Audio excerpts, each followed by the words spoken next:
La coupable, pointée du doigt, c'est elle. Cette femelle noire aux pattes zébrées de blanc de la famille Aedes et dont deux espèces, Polynesiensis et Aegypti, vivent en Polynésie. Déjà connu comme vecteur de la dengue et du Zika, le moustique est également responsable de l'épidémie de chikungunya. Un moustique réputé particulièrement agressif à certaines heures de la journée. Nos Aedes qui transmettent le chikungunya peuvent piquer depuis l'aube jusqu'au crépuscule, disons même jusqu'à 1 heure ou 2 après le coucher du soleil.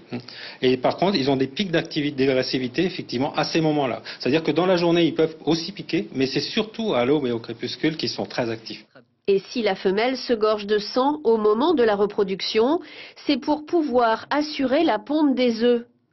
Au cours de ces 3 semaines d'existence, on estime qu'un moustique piquera en moyenne entre 5 et 10 personnes, avec autant d'occasions de propager le virus.